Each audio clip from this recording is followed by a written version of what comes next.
नमस्कार दोस्तों। जनहित याचिका पीआईएल का नेक्स्ट 50 क्वेश्चन 51 नंबर से आपके स्क्रीन पर है और आंसर के सहित है। आइए बहुत जल्दी आपका कंप्लीट कर देते हैं 100 क्वेश्चन को। और मैं आपको बता दूं कि यदि आप चैनल पर नए हैं तो बिल्कुल आप चैनल को सब्सक्राइब कर लीजिए और कमेंट में भी आप राइट कीजिए यदि आप कोई ऐसा वीडियो चाहते हैं, कोई ऐसा टॉपिक पर चाहते हैं। मैं स्क्रीन पर टेक्स्ट के साथ लाना चाहूँगा ताकि आप अच्छे नोट्स बना सकें और आप भी स्टडी कर सकें। आप एआईबी का तैयारी करते हैं, ऑल इंडिया बार एग्जामिनेशन का तैयारी करते हैं, या तो जुडिशरी का तैयारी करते हैं, एलएलबी के स्टूडेंट हैं, बिल्कुल आपके लिए वीडियो महत्वपूर्ण होगा। 51 नंबर क्वेश्चन है, निम्नलिखित में से किस जनहित याचिका मामले में बंधुआ मजदूरों की दुर्दशा को उजागर किया और महत्वपूर्ण श्रम सुधारों को जन्म दिया? तो यहाँ जो है आपका जनहित याचिका से संबंधित है ही, और उसके साथ साथ क्या है कि बंधुआ मजदूर की दुर्दशा से उजागर है। तो इसमें जो केस पूछा गया, वह जो केस है वो इम्पोर्टेंट केस था, बंधुआ मजदूर से संबंधित। तो बंधुआ मजदूर के मुद्दों को संबोधित करने वाले विभिन्न मामले जो कि अक्सर क्षेत्र विशिष्ट जनहित याचिकाओं, तो यहाँ पर क्षेत्र विशिष्ट इसलिए दे दिया क्या कि अलग अलग एरिया में, अलग अलग क्षेत्र में बंधुआ मजदूर के मुद्दों से संबंधित मामला था। तो सबसे पहले आपने ये तो समझ गया कि बंधुआ मजदूर की दुर्दशा को उजागर किया, तो वह जो है बंधुआ मजदूर के मुद्दों से संबंधित ही था, इसलिए नाम अलग से स्पेशल नहीं दिया गया। 52 नंबर क्वेश्चन को आइए करते हैं। 52 number question on the screen है कि पर्यावरण कानून के संदर्भ में जनहित याचिका ने निम्नलिखित में से किस किस में योगदान दिया? चार ऑप्शन है और करेक्ट ऑप्शन आप पढ़ लीजिए, स्क्रीन पर है। आर्थिक विकास के लिए वनों की कटाई से संबंधित है, जीवों के अधिकार के हिस्से के रूप में, पर्यावरण संरक्षण और पर्यावरणीय निर्णय लेने में। तो यह जो क्वेश्चन है वो है पर्यावरण कानून के संदर्भ में जनहित याचिका। तो पर्यावरण कानून के संदर्भ में जनहित याचिका जितने भी है वह हमेशा जो है आपका जीवन के अधिकार, यानी पर्यावरण में जो जीवन का अधिकार, तो पर्यावरण आपका यहाँ पर इस सेंटेंस में ऑलरेडी है, क्योंकि सेंटेंस को पूरा पढ़ेंगे तो आप करेक्ट ऑप्शन समझ पाएंगे। तो जीवन के अधिकार तो है यहाँ पर, और उसके साथ साथ यहाँ क्या दिया गया, स्वस्थ पर्यावरण के अधिकार की मान्यता, यानी पर्यावरण से संबंधित होगा। और इसमें ये दिया गया था कि जीवन का जो अधिकार है वो उसका हिस्सा। इसलिए जब कभी भी आप ऑप्शन पढ़ते हैं तो ऑप्शन को पूरा का पूरा पढ़ेंगे तो आपको सही ऑप्शन मिल जाएगा। 53 नंबर क्वेश्चन, निम्नलिखित में से कौन सा जनहित याचिका में न्यायिक समीक्षा कार्य का सबसे अच्छा वर्णन करता है? वो है बी नंबर।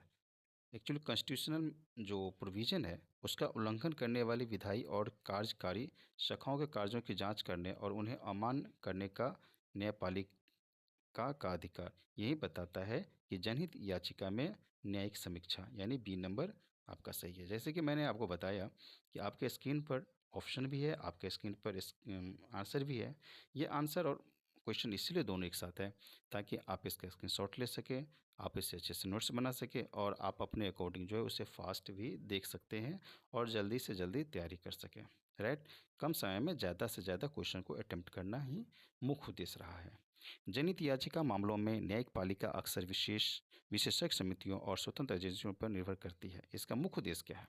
तो जनहित याचिका मामला है और जनहित याचिका मामला में बताया गया कि न्यायपालिका जो है अक्सर अब विशेष समितियों और स्वतंत्र एजेंसियों पर ही निर्भर करती है। इसका कारण यह होता है कि जो तथ्य है, जो फैक्ट है, उस तथ्यात्मक ढांचे को बेहतर बनाना, क्या है, बेहतर बना और सूचित निर्णय सुनिश्चित करना, यही इनका जो है मुख्य उद्देश्य है। 55 नंबर क्वेश्चन है कि निम्नलिखित में से कौन सा कथन सबसे अधिक अच्छे ढंग से स्पष्ट करता है कि जनहित याचिका को आम आदमी के लिए मुक्ति क्यों माना जाता है? यह क्वेश्चन है, जनहित याचिका तो संबंधित है ही। आप जब पहले भी कई सारा क्वेश्चन किए तो उसमें भी था कि यह मुक्ति क्यों माना जाता है। इसका कारण यह है कि जब कभी भी शिकायत होता है तो शिकायत के समाधान के लिए एक मंच प्रदान किया जाता है, और भले ही याचिकाकर्ता सीधे तौर पर प्रभावित न हो, लेकिन एक मंच प्रदान किया जाता है। अब है 56 नंबर क्वेश्चन कि निम्नलिखित में से कौन सी जनहित याचिका की विशेषता नहीं है? यानी विशिष्ट जनहित याचिका तो है ही, लेकिन उसमें आपका क्वेश्चन जो संबंधित हो गया यह है विशिष्ट विशेषता से संबंधित है।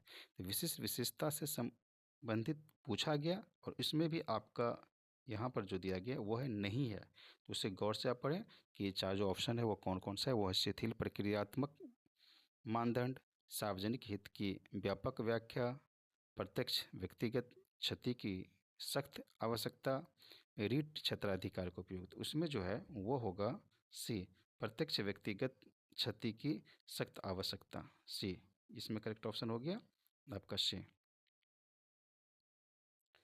57, फरीदकोट चीन मिल, फरीदकोट चीनी मिल, सॉरी, फरीदकोट चीनी मिल केस जो था उस केस से संबंधित है, जिसमें कि जनहित याचिका जो दायर की गई थी, इसका मुख्य रूप से संबंधित मुद्दों में से एक निपटी। वो कौन सा था? वो है सबसे बड़ी टॉपिक जो उसमें संबंधित था फरीदकोट चीनी मिल में। उस केस में जो है श्रमिकों के अधिकार और पर्यावरण संबंधी चिंताएं, यानी ध्यान रखना है कि पर्यावरण से भी संबंधित है और श्रमिकों का जो अधिकार था वो अधिकार भी, दोनों से संबंधित बातों को, मुद्दों को उठाया गया था फरीदकोट चीनी मिल में।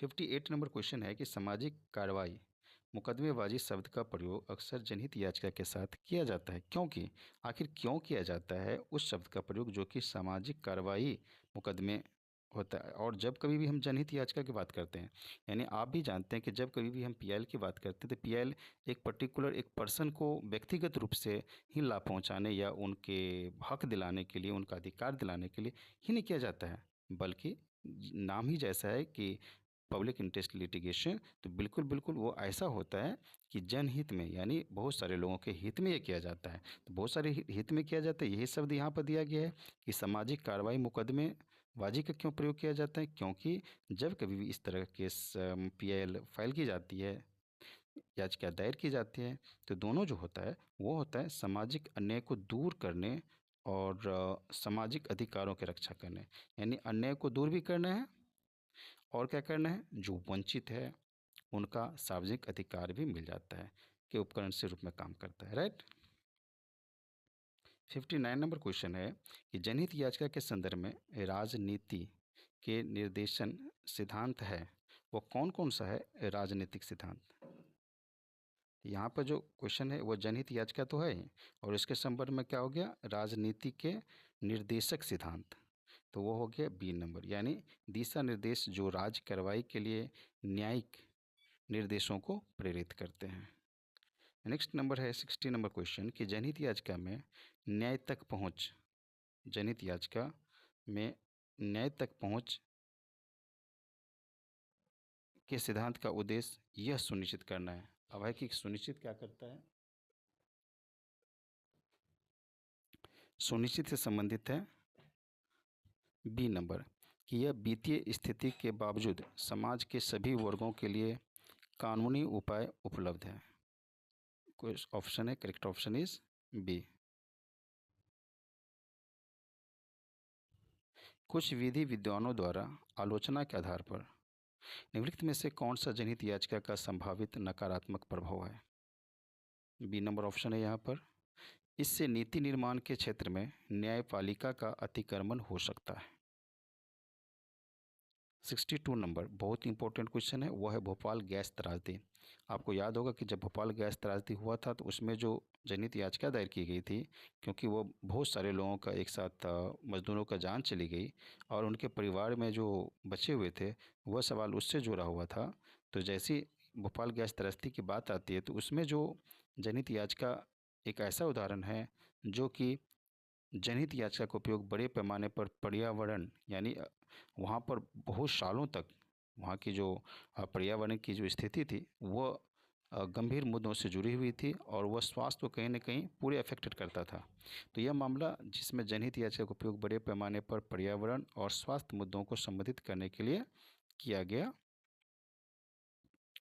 63 नंबर, निम्नलिखित में से कौन सा जनहित याचिका मामलों में लागू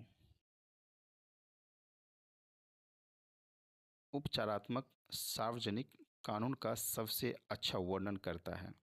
वह है कानून की एक शाखा, कानून की एक शाखा जो सार्वजनिक गलतियों के लिए उपचार प्रदान करती है और सार्वजनिक कर्तव्यों को लागू करती है। जनहित याचिका दृष्टिकोण का उपयोग निम्नलिखित में से किस क्षेत्र में मुद्दों को संबोधित करने के लिए किया गया है?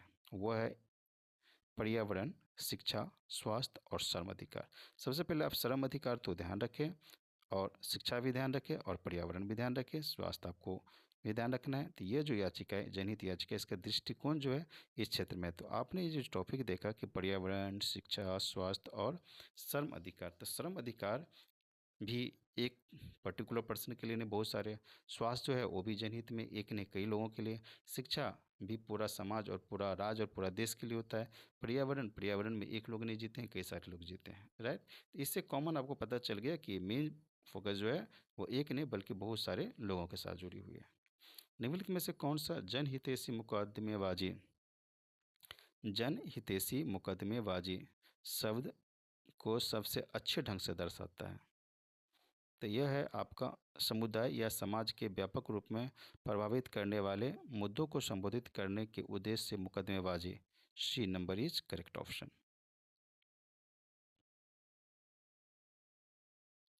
निम्नलिखित में से कौन सा मामला बाल श्रम के विषय पर जनहित याचिका से संबंधित है?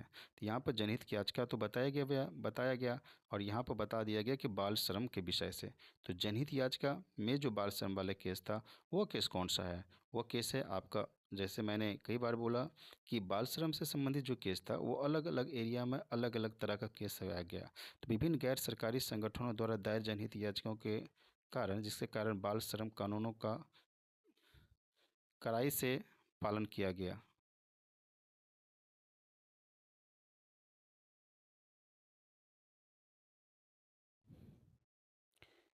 कंटिन्यू करते हैं नेक्स्ट क्वेश्चन, जो कि नेक्स्ट क्वेश्चन आपका है 67 नंबर क्वेश्चन। जनहित याचिका मामलों में सार्वजनिक उपद्रव का अवधारणा है जिसका उपयोग निम्नलिखित को संबोधित करने के लिए किया जाता है। करेक्ट ऑप्शन आपका है ऐसे कार्य या चूक जो आम जनता के स्वास्थ्य, सुरक्षा और नैतिकता को नुकसान पहुंचाते हैं, राइट। तो यहाँ पर हो गए सार्वजनिक उपद्रव, और ये इस अवधारणा को लेकर के यदि आप जनहित याचिका दायर करेंगे तो ऐसा होना चाहिए कि सार्वजनिक उपद्रव में आम जनता का स्वास्थ्य से संबंधित तो इसके साथ पर इफेक्ट पड़ जाएगा जो आप रीजन बता रहे हैं, और सुरक्षा और नैतिकता को भी नुकसान पहुंचाता है, तब आप जाकर के पीआईएल फाइल कीजिए। निम्नलिखित में से कौन सा प्रशासनिक कार्यों पर जनहित याचिका के प्रभाव का सबसे अच्छा वर्णन करता है? यह न्याय को जवाबदेही के लिए प्रशासनिक कार्यों की जांच और निर्देश देने को सक्षम बनाता है। एक्चुअली जब कभी भी आप प्रशासनिक कार्यों में जनहित की याचिका की बात करते हैं तो यदि आप तभी यह स्टेप लेंगे जब प्रशासनिक कार्य सही सही नहीं होता होगा और आप चाहते हैं कि इसका प्रभाव क्या हो, अच्छा वर्णन करता हो, तो यह कब होगा? जब न्यायालय को जवाबदेही के लिए प्रशासनिक कार्यों की जाँच और निर्देश देने की सक्षम बनाता है। 69 नंबर क्वेश्चन है कि सरकारी नीतियों को चुनौती देने के लिए जनहित याचिका के उपयोग को इस प्रकार वर्णित किया जाता है। कौन सा वो है? वो है सरकारी जवाबदेही को सुनिश्चित करने और सार्वजनिक हितों की रक्षा करने का एक साधन बनना। 70 नंबर क्वेश्चन है कि निम्नलिखित में से कौन सा जनहित याचिका का उद्देश्य नहीं है? वंचितों का अधिकारों की रक्षा, शासन से जवाबदेही सुनिश्चित करना, निजी वाणिज्यिक विवादों का निपटारा करना। डी नंबर है आपका सामाजिक न्याय के मुद्दों को न्यायालय के समक्ष रखना। तो सी नंबर आपका करेक्ट आंसर था। 71 नंबर क्वेश्चन है कि जनहित याचिका के संदर्भ में मूल रीट क्षेत्राधिकार का शाब्दिक अर्थ क्या होता है? तो इसका जो शब्द का अर्थ होता है मूल रीट क्षेत्राधिकार, यह होता है कि न्यायालय बिना किसी मध्यस्थ अपीलीय प्रक्रिया के मामलों को पहली बार सुनवाई करता है। निम्नलिखित में से कौन सा निवारक उपाय का उदाहरण है जिससे जनहित याचिका लागू कर सकती है? चार ऑप्शन में से जो करेक्ट ऑप्शन है वो है आपका बी नंबर, भविष्य में होने वाले नुकसान को रोकने के लिए निर्देश जारी करना, जैसे प्रदूषण नियंत्रित उपाय, इस तरह का। भारत में जनहित याचिका सिद्धांत विशेष रूप से निम्नलिखित कारणों से प्रभावी रहा है। उसका कारण है वह है संवैधानिक अधिकारों की लचीली व्याख्या और सक्रिय न्यायपालिका। आपके स्क्रीन पर चार ऑप्शन है, चार ऑप्शन आप पढ़ सकते हैं और पढ़ने के बाद आप कंटिन्यू कर सकते हैं, क्योंकि कम समय में ज़्यादा से ज़्यादा क्वेश्चन अटेम्प्ट करने की मैं कोशिश कर रहा हूँ। 74 नंबर क्वेश्चन है कि निम्नलिखित में से कौन सा कथन पर्यावरणीय शासन जनहित याचिका की भूमिका का सही सारांश है? तो यदि मैं पीआईएल की बात करूँ, जनहित याचिका की बात करूँ और पर्यावरणीय शासन की बात करूँ, तो इसका जो करेक्ट ऑप्शन होगा कि यह कि पीआईएल में पर्यावरणीय नियमों के सख्त प्रवर्तन और नीतिगत परिवर्तन, क्या है? सख्त प्रवर्तन और नीतिगत परिवर्तनों के लिए उत्प्रेरित रही है, क्योंकि यह पूरे के पूरे सभी के जनहित में हो। जनहित याचिका में सार्वजनिक हित का निर्धारण किसके द्वारा किया जाता है? एक निश्चित वैधानिक परिभाषा कि न्यायालय या याचिकाकर्ता का व्यक्तिगत व्याख्या? तो उसके लिए आपका जो एक चौथा ऑप्शन है वह है विशेष रूप से कार्यकारी शाखा द्वारा। तो करेक्ट आंसर यह है कि न्यायालय तथ्यों और बड़े पैमानों पर समाज पर पड़ने वाले प्रभावों के आधार पर करती है। राइट। जनहित याचिकाओं के माध्यम से न्यायिक हस्तक्षेप के संबंध में निम्नलिखित में से कौन सा कथन सत्य है? वो कथन है बी नंबर, जैसा कि आंसर है। इनमें अक्सर सरकार को उपचारात्मक, सरकार को क्या होता है, उपचारात्मक या निवारक कार्रवाई करने का निर्देश देना शामिल होता है, जिससे कि सभी लोगों को, उस एरिया में रहने वाले को फायदा हो सके। राइट। शहरी क्षेत्र में पानी की कमी के मुद्दों को संबोधित करने के लिए दायर जनहित याचिका का एक उदाहरण है, वह है बी नंबर और वह है एक बुनियादी मानवीय आवश्यकताओं को सुनिश्चित करने के उद्देश्य से सामाजिक कार्रवाई मुकदमेबाजी। 78 नंबर क्वेश्चन, निम्नलिखित से कौन सा कारण है कि सामाजिक कार्यकर्ताओं द्वारा जनहित याचिका की प्रशंसा की गई है? बहुत ही इंपॉर्टेंट क्वेश्चन ये बन जाता है तब जबकि सामाजिक कार्यकर्ताओं के द्वारा है, यानी जनहित याचिका भी दायर की गई और उसके बाद जो है ना सामाजिक कार्यकर्ता द्वारा जनहित याचिका की प्रशंसा भी की गई। वह है बी नंबर की जब कभी भी किसी भी एरिया में सामूहिक शिकायतों के समाधान के लिए एक तंत्र प्रदान करता है जिससे अन्यथा अनदेखा किया जा सकता है। 79 नंबर क्वेश्चन है, कौन सी रीट सामान्यतः गैर कानूनी हिरासत में से जुड़े मामलों से होती है? गैर कानूनी हिरासत से जुड़े मामलों में होती है एक ऐसा विषय जिसे जनहित याचिका के माध्यम से संबोधित किया गया है, वो है बी नंबर, बंदी प्रत्यक्षीकरण रीट। क्योंकि यहाँ पर एक क्वेश्चन इससे संबंधित और भी पहले भी था कि यहाँ पर हिरासत से संबंधित है, गैर कानूनी हिरासत, बंदी प्रत्यक्षीकरण रीट। 80 नंबर क्वेश्चन, जनहित याचिका निम्नलिखित में से किस क्षेत्र में जवाबदेही बढ़ाने में सहायक रही है? केवल कॉरपोरेट विलय अनुमोदन, लोक प्रशासन, विशेष रूप से निजी वाणिज्यिक। और आपको यहाँ पर देखिए बी नंबर में लोक प्रशासन भी है, पर्यावरण भी है और मानवाधिकार भी है और केवल चुनावी प्रक्रिया। तो करेक्ट ऑप्शन जो आपका हो जाएगा, जैसे कि आप जानते हैं, वो है आपका पर्यावरण और मानवाधिकार है और लोक प्रशासन भी है, बी नंबर। भारत में जनहित याचिका के विकास की सबसे अच्छी विशेषता क्या है? तो भारत में जनहित याचिका के विकास की सबसे अच्छी विशेषता यह होती है कि जब कभी भी हम सार्वजनिक बात करें या सार्वजनिक शिकायत की बात करें, तो सार्वजनिक शिकायतों को दूर करने के लिए एक गतिशील और विकसित न्यायिक दृष्टिकोण। निम्नलिखित में से कौन सा पीआईएल में न्यायिक उपचारात्मक प्रक्रिया का सबसे अच्छा वर्णन करता है? वो है आपका बी नंबर ये बताता है कि यह प्रक्रिया जहां न्यायपालिका सार्वजनिक गलत को सुधारने या रोकने के लिए उपाय निर्देशित करती है।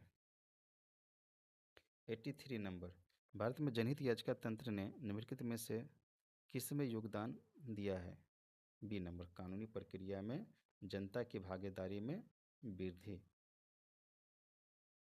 निम्नलिखित में से कौन सा भारत के जनहित याचिका के विशिष्ट स्रोत नहीं है? यहाँ देखिए, विशिष्ट स्रोत के बारे में पूछा गया है, फिर है नहीं, नहीं है। तो जो विशिष्ट स्रोत की बात करते हैं, उसमें जो है निजी क्षमता और कार्यरत सरकारी एजेंसियां, ये इसका स्रोत नहीं है। एक्चुअली जब कभी नागरिक समाज की बात करते हैं तो वहाँ भी बहुत सारे ग्रुप होते हैं, लोकहित ऐसी बात बात करते हैं तो वहाँ भी एक पर्टिकुलर व्यक्तिगत रूप से नहीं होते, बहुत सारे लोगों के हित में होती है। ट्रेड यूनियन और गैर सरकारी संगठन की बात करते हैं तो यहाँ भी ट्रेड यूनियन भी बहुत सारे श्रमिक रहते हैं। राइट। तो यहाँ निजी क्षमता और कार्यरत सरकारी एजेंसियाँ एक स्रोत नहीं बनती है। जनहित याचिका के संदर्भ में न्यायिक सक्रियता अक्सर निम्नलिखित में से ली जाती है। यह है आपका बी नंबर के अधिकारों को लागू करने और प्रशासनिक विफलताओं को ठीक करने के लिए अदालतों द्वारा सक्रिय उपाय। 86 नंबर क्वेश्चन है कि जनहित याचिका चर्चाओं में ओल्गा टेलिस मामलों का व्यापक रूप से किस मुद्दों का उल्लेख किया जाता है? वह है आपका, जब कभी भी इस तरह की बात आती है वोल्गा टेलिस के मामलों का, तो यह है आपका आजीविका का आधार अधिकार और फुटपाथ निवासियों पर शहरी विकास का प्रभाव। फुटपाथ यानी जो रोड साइड में फुटपाथ बने रहते हैं, उस पर जो लोग कोई ऐसा आता है और उस पर जो अपना निवास स्थान बना लेता है या तो वो अपना शेल्टर बना लेता है, उससे यह संबंधित है। निम्नलिखित में से कौन सा कथन जनहित याचिका और प्रशासनिक जवाबदेही के बीच संबंध को दर्शाता है? बी नंबर, जनहित याचिका प्रशासनिक निकायों के उनके कार्यों के लिए जवाबदेह ठहराने के एक तंत्र के रूप में कार्य करती है। 88 नंबर है कि जनहित याचिकाओं में निम्नलिखित में से कौन सी सामान्य प्रक्रियागत छूट प्रदान की जाती है? बी नंबर, वह है याचिका दायर करने में कुछ औपचारिकताओं से छूट। बी नंबर, जनहित याचिका में ने पर्यावरण कानूनों के प्रवर्तन में किस प्रकार योगदान किया है?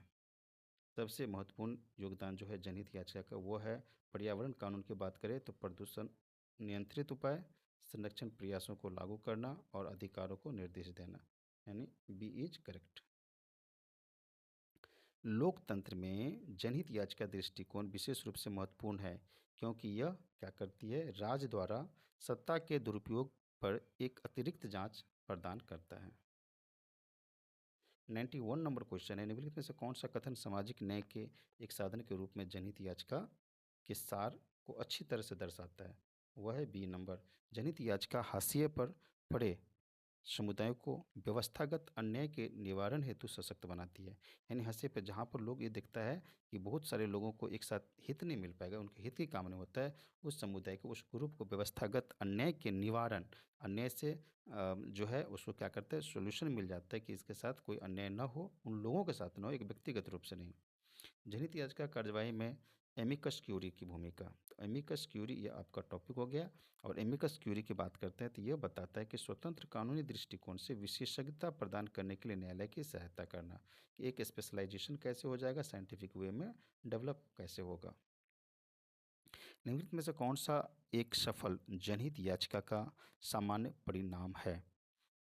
ऐसे निर्देश जारी करना, ऐसे निर्देश जारी करना जो नीतिगत परिवर्तनों पर प्रशासनिक सुधार की ओर ले जाए।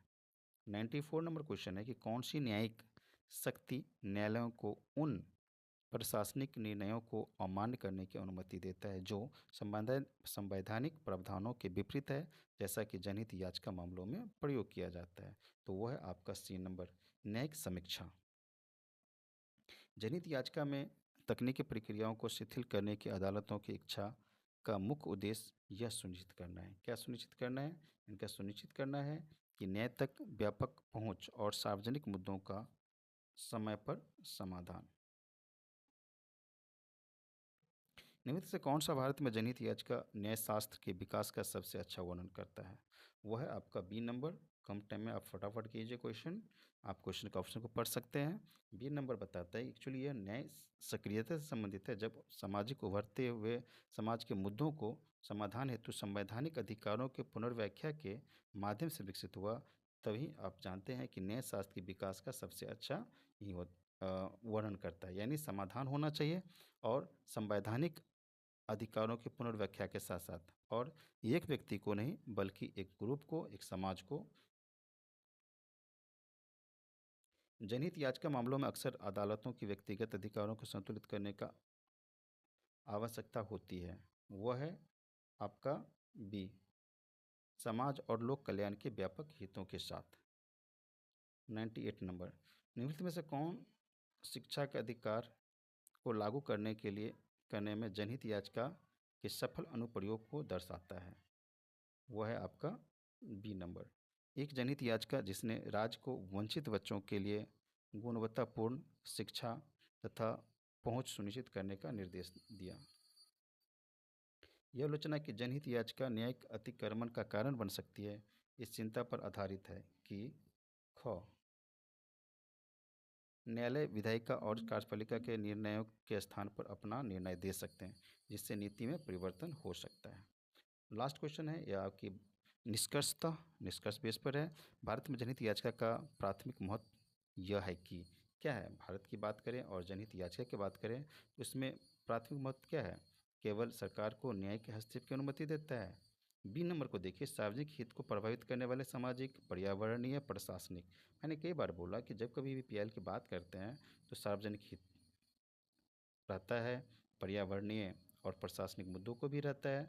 और आपका दो ऑप्शन और भी देख लीजिए, वो है आपका कुछ चुनिंदा मामलों में संवैधानिक अधिकार, और यह विशेष रूप से सिविल मामलों में मौद्रिक मुआवजा को देने के लिए प्रयोग किया जाता है। तो जो सबसे सही और अच्छा ऑप्शन है वो है आपका यहाँ सामाजिक, पर्यावरण और प्रशासनिक मुद्दों। इस तरह से जो चार ऑप्शन आपके हैं स्क्रीन पर है, और चारों ऑप्शन में जो करेक्ट ऑप्शन है वो है बी नंबर। राइट। उम्मीद करता हूँ कि यह आपके लिए बहुत ही इंपॉर्टेंट होगा पीआईएल का। और इस तरह से मैं पीआईएल का जो है ना 100 क्वेश्चन का सीरीज खत्म किया। इस वीडियो में आपको मिला टोटल का टोटल कितना क्वेश्चन मिला, 50 क्वेश्चन मिला। यदि आप अभी तक चैनल पर नए हैं, अभी तक सब्सक्राइब नहीं किए हैं, तो मैं वही बोलूँगा कि आप सब्सक्राइब कीजिए, और रिक्वेस्ट दूंगा कि अपने फ्रेंड्स के साथ क्या कीजिए, शेयर भी कीजिए। राइट, शेयर कीजिए, सब्सक्राइब कीजिए। Thank you.